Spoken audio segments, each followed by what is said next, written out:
बिस्मिल्लाहिर्रहमानिर्रहीम। अस्सलाम वालेकुम सामी। अलहम्द इस्लामिक स्टोरीज में खुश आमदीद। दुनिया में बड़े बड़े फातिहीन पैदा हुए, उन्होंने बड़े बड़े मुल्कों पर हुकूमत की है। इन फातिहीन में नेपोलियन, सिकंदर और तैमूर के नाम बहुत मशहूर हैं, लेकिन जो शोहरत और नेक नामी हजरत उमर को हासिल है वो किसी और को नहीं मिली।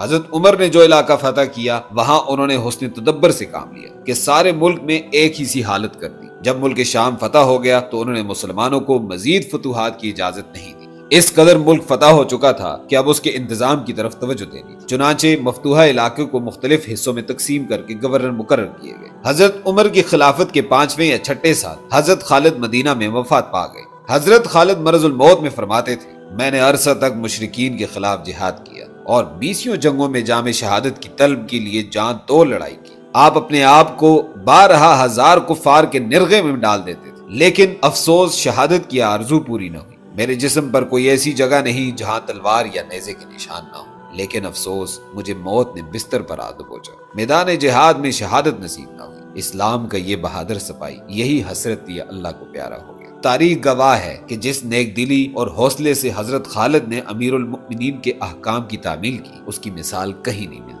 फौजों का सिपा सलार कुदरत रखता था कि वो अपने अहकाम मनवा ले, लेकिन जिसने अपने आप को राय खुदा में वक्फ कर दिया हो वो जाती शान शौकत का मोहताज नहीं होता। हजरत खालिद की वफात के बाद जब उनके असासे का जायजा लिया गया तो मालूम हुआ कि आपने एक गुलाम और 2 घोड़े और चंद हथियारों के सिवा कुछ भी नहीं छोड़ा। दुनिया का सबसे बड़ा जर्नैल और जाती असासी की ये कैफियत इससे साफ जाहिर है कि उनकी जिंदगी का मकसद सिर्फ और सिर्फ अल्लाह की राह में शहीद होना था।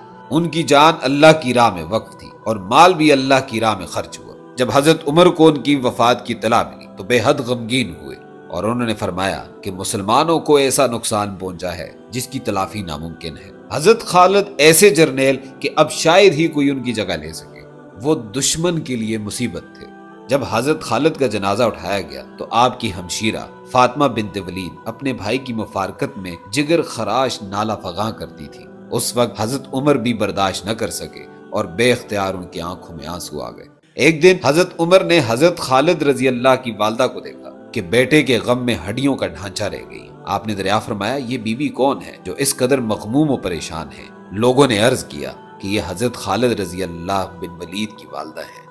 आपने फरमाया, खुशकिस्मत है वो माँ जिसके बतन से खालिद जैसा फर्जंद पैदा हुआ। फिर फरमाया, जब तक नेमत मौजूद हो उसकी कदर की जाती है, लेकिन जब वो जाये हो जाए तो उसकी कदर और मंजिलत पहचानी जाती है। एक दफा अरब का एक शायर हजरत उमर की खिदमत में हाजिर हुआ। आपने फरमाया, मुझे खालिद बिन वलीद के मुतालिक कुछ अशार सुनाओ। वो अरब का बेहतरीन शायर था, लेकिन अशार सुनने के बाद हजरत उमर ने फरमाया, यकीनन तुम एक अच्छे शायर हो, लेकिन तुम खालिद का हक अदा नहीं कर सकते।